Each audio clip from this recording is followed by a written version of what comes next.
দমদমের নলতা স্কুলবাড়ি রোডে দিন দুয়েক আগে বৃদ্ধ দম্পতি শঙ্কর এবং পুতুল মজুমদারের বাড়িতে ডাকাতির তদন্তে নেমেছে পুলিশ। এখন পাশের বাড়ির সিসিটিভি ফুটেজ খতিয়ে দেখছে তারা। জিজ্ঞাসাবাদ করছেন ভাড়াটিয়াকে। ঘটনার দিন বাড়িতে ভাড়াটিয়া না থাকায় সন্দেহ বাড়ছে পুলিশের। দুশমন দমন করুন প্রশাসনের কাছে কাতর আর্জি গৃহকর্মী। যদি ঘটনা প্রথম নয়, এর আগেও একাধিকবার এই এলাকায় এই ধরনের ঘটনা ঘটেছে বলে দাবি আত্মীয় পরিজনদের। একটা মা আমি ছেলের বউ তো, আমি কি অতটা গলার হার নাতনির অনেক কিছু, আমার তা টুকিটাকি অনেক, মানে আপনার কান গলা থেকেও ছিনতাই করে একবারে কান খুলে দুটো আংটি, এই দেখো না নেড়া, তোমরা সরাইয়ে দাও, আমি চাই আমার এই গলায় ছুরি। তাও সিনিয়র সিটিজেন, আমরা স্বামী স্ত্রী থাকি, কিন্তু এই ঘটনা এইবারই নতুন নয়, এর আগেও 3টে ঘটনা ঘটে গেছে। নিশ্চয়ই আতঙ্কিত।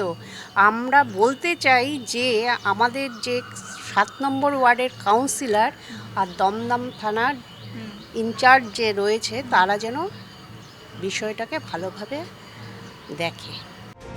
প্রশাসনের নজরদারি বাড়ানোর দাবি জানিয়েছেন প্রতিবেশীরা। গোটা পাড়ায় সৃষ্টি হয়েছে আতঙ্ক। লোক তো বেড রেস্ট কিচ্ছু করতে পারে না, ভদ্রমহিলা ছোটাছুটি করছে, তারপর লোকজন এসে আজকাল বয়স্ক বৃদ্ধরা যারা নিজের বাড়িতেও নিরাপদ নয়।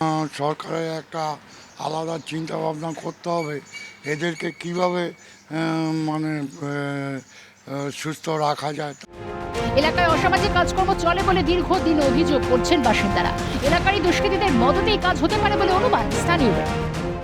দুষ্কৃতীরা ওরা খবর দেয় কোনো বড় দুষ্কৃতীদের, তারা মিলিতভাবে করে। স্থানীয় দুষ্কৃতী বলতে কাদের বলছেন? দেখো একদম বাইরে গেলে তো বুঝতে পারবেন আপনি, মদ গ্যাজা হিরোইন এইসব খাচ্ছে সব দুষ্কৃতী, এবং এর সাথে নিশ্চয়ই কোনো লোকাল খুবই কাছের লোক জড়িয়ে আছে বলেই ঘটনা ঘটছে। আদার্স কোনো, আমি ব্যক্তিগতভাবে তাই মনে করি যে এই সব ঘটনার সাথে একদম ওনাদের হয় ফ্যামিলি লোকও থাকতে পারে, নাই লোকাল লোক আছে যারা ওনার বাড়িতে যাতায়াত করছে, এলাকাটাকে ফলো আপ করছে। একটু নজর ঘোরালেই দেখা যায় রাস্তার জন্য প্রশাসনের তরফে নেই কোনো সিসিটিভি ক্যামেরা। কেউ নিজেদের নিরাপত্তার কথা মাথায় রেখে সিসিটিভি বসিয়েছেন, আর এখানেই ঘুরে ফিরে আসছে নিরাপত্তার প্রশ্ন। নিজের বাড়িতেও কি নিরাপদ নয় মানুষ? বেডার স্ট্রিট টালিগঞ্জের পর দমদমের ঘটনায় প্রশ্ন উঠছে, শুধুমাত্র বৃদ্ধারাই কি তাহলে টার্গেট? অত্যন্ত গুরুত্বপূর্ণ বিষয় এই যে গোটা রাস্তায়, সেখানে রাস্তা অর্থাৎ প্রশাসনের তরফ থেকে কিন্তু কোনো সিসিটিভি ক্যামেরা নেই।